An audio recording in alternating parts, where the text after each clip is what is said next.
गोंदिया जिल्हा हा धान उत्पादकाचा जिल्हा असून मोठ्या प्रमाणात शेतकरी धान पिकाची शेती करत असतात। या धान पिकाला शासनाकडून प्रोत्साहन राशी म्हणून दरवर्षी बोनस दिला जातो। मात्र खरीप हंगामी 2024-25 मध्ये काही खरेदी केंद्र संस्थांनी या बोनस मध्ये बोगस शेतकरी व अकृषक जागेवर सातबारा दाखवून पैशाची उचल केली। या प्रकरणी सालेकसा तालुक्यातील एकूण 11 संस्थांकडून 99 लाख रुपये वसूल करण्यात आले असून उर्वरित आणखी 2 संस्थांकडून एकूण 90 लाख रुपये वसूल करण्यात येणार आहेत। उत्सर्वित रक्कम वसूल करण्यासाठी वारंवार संस्थांना नोटीस देण्यात येत असून ते लवकरच वसूल करण्यात येतील, अशी माहिती गोंदिया जिल्ह्याचे पणन अधिकारी विवेक इंगळे यांनी दिली आहे।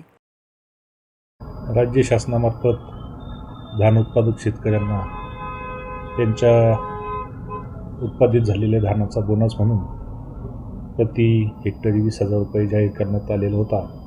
त्यानुसार कमाल मर्यादा ही 2 हेक्टरपर्यंत राज्य शासनाने 40 लाख रुपये ही प्रति शेतकरी म्हणजे त्यांना उपलब्ध करून देण्यात येत होती। यामध्ये सालेकसा तालुक्यामध्ये आमच्या मार्केटिंग फेडरेशनच्याद्वारे एकूण 16 खरेदी केंद्र कार्यान्वित करण्यात आलेले होते।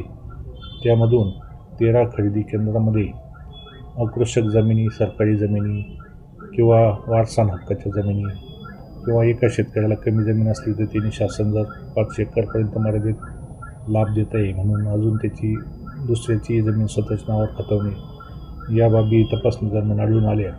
यामध्ये एकूण 13 संस्था होत्या। त्यापैकी जवळजवळ 11 संस्थांनी गुन्हा घडायच्या आधी 10 संस्थांनी आणि गुन्हा घडल्यानंतर एफआयआर दाखल केल्यानंतर एक संस्था त्याच दिवशी त्यांनी पैसे भरलेले असल्यामुळे एकूण 11 संस्थांनी या कार्यालयामध्ये ही संबंधित दायित्वाची जी राशी होती ती याकडे जवळजवळ 99,30,800 रुपये या कार्यालयास भरलेले असून 2 संस्थांकडून 79,74,800 रुपये अद्याप त्यांच्याकडून वसूल होणे बाकी आहे। याबाबत शासन स्तरावरून माननीय जिल्हाधिकारी महोदय यांच्याकडून तहसीलदारामार्फत त्यांच्या संपत्तीची विक्री करून किंवा त्यांना अनेकदा नोटीसही देऊन आम्ही संबंधित रक्कम भरण्याबाबत तजवीज करीत आहोत।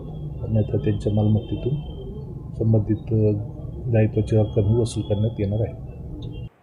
Sunil Kawale, the sting operation news, Gondia.